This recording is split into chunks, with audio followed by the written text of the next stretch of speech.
Hi, so we're going to do example 1 together. So in example 1, it says write vector u as a linear combination of vector I and vector j. And vector u is given with an initial point of p, 2, -5, and a terminal point of q, -1, 3. Okay, so we may not know what a linear combination of vectors I and j are just yet, but we can find vector u first, given our initial and terminal points. So that's what we're going to do first. So vector u is going to be terminal minus initial, terminal minus initial. So vector u turns out to be -3, 8. Okay, so that is great. So let's talk about this linear combination thing that it's being described here. Vector I and vector j. Never heard of vector I, vector j. So we actually did explore vector I the other day. I had graphed it and used it as an example of a unit vector. That is because it is a unit vector. We have an initial point, terminal point. I graphed it out so we can see that it is just one unit. This is vector I. Well, vector j is also a unit vector. Initial point, terminal point. And we can hopefully see that vector j is also a unit vector. I did not draw the syscal, but you can see my purpose here is to draw it out. So you can see it is a unit vector. Okay. It's important to note how vector I is along the horizontal and vector j is along the vertical. Okay, because when we do write our vectors as a linear combination of vectors I and j, then we end up expressing it as this equation. And we call it a linear combination because it has what is considered v sub 1 to be our horizontal component and v sub 2 to be our vertical component. Okay, so if we're to look at each component, this would be our horizontal component, this would be our vertical component, okay? But we're using them as scalars with vectors I and j. So we're using our unit vectors to write another vector. We call that a standard unit vector, I and vector j. So here we go. I'm going to erase some of this. And we'll start example 1 a little bit over again. We already know that vector u is -3, 8, so we'll continue from there. Okay, so we want to write vector u as a linear combination. So this is considered a linear combination, but it's saying of vectors I and j. So we actually just want it in that expression. So since we already know what our scalars are, okay, our horizontal and vertical components, all we need to do to write it as a linear combination is to take the -3 and say that it is multiplied by vector I and 8, and that is multiplied by vector j. This is your linear combination. That is how it wants to be expressed. And we're done with example 1. We're up to example 2.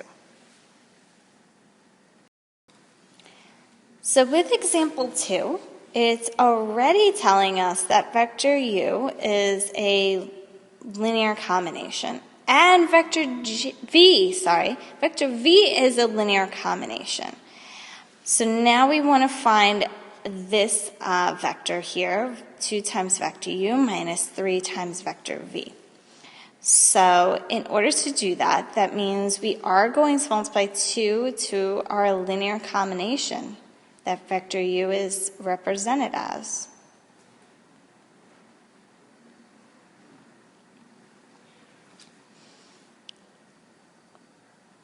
And we're going to multiply a negative 3 to vector v, which is also expressed as a linear combination. All I have to do is just multiply that together.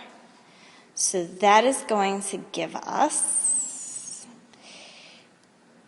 negative 6 vector I plus 16 vector j and negative 6 vector I plus 3 vector j. We can combine terms.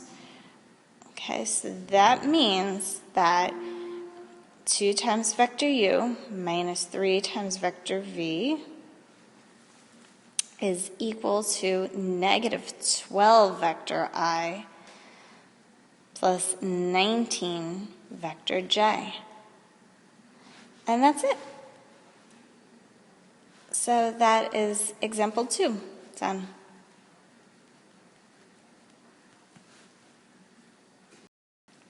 Okay, so of course we have an example 3. So it says find the component form of vector v. Sketch the specified vector operation geometrically where it tells us vector u is and vector w is. And that is in terms of a linear combination. Okay, so we're going to first find what vector v is. So vector v is going to be vector u, that's 2 times vector I minus vector j, minus 2 times vector w. I'm not going to do the scalar multiple this time. All right, so then I have room to distribute. Vector v is going to be 2 vector I minus vector j minus 2 vector I minus 4 vector j. So vector v is 0 vector I minus 5 vector j. So now if you remember, these values are what v sub 1 and v sub 2 are. So we can actually say that vector v in component form is 0, negative 5. All right, so now it's asking us to sketch the operation geometrically. So here we go. We're going to need some room here. So let's take a look at what vector u is. Vector u is actually 2, negative 1 when it is in component form.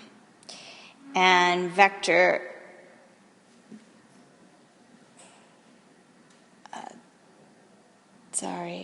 vector w is 1, 2. Okay, but if it's negative 2 times vector w,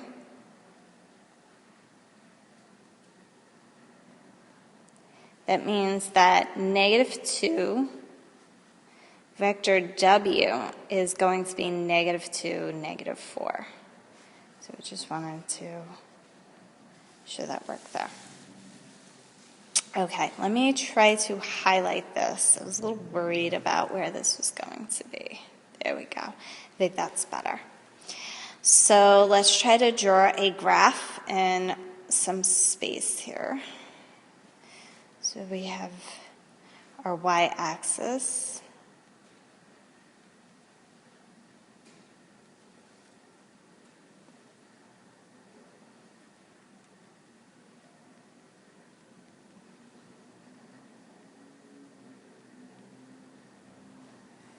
And our x-axis.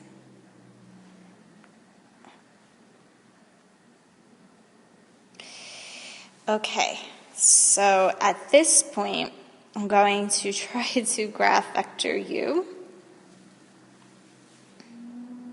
Initial point, terminal point.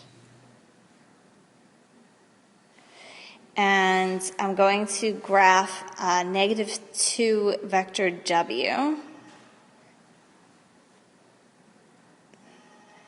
Initial points, terminal point. Okay, so I'm actually going to move this So that way I could see where vector v ended up.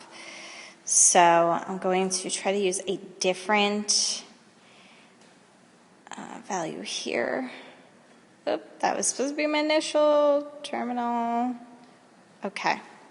So this is also negative 2 vector w. Okay, I moved the initial point over and my terminal point. So now, if I do initial to terminal, because I'm adding these together, I get here vector v. I know it's in green. Hopefully you can see it. That was vector v. And it makes sense that we have 0, 5 in component form because that's exactly where our vector is. So we did sketch it out. I think pretty nice considering it's on a tablet. But, okay, not that great. I hope you get the idea and that you can do more problems like these. Good luck.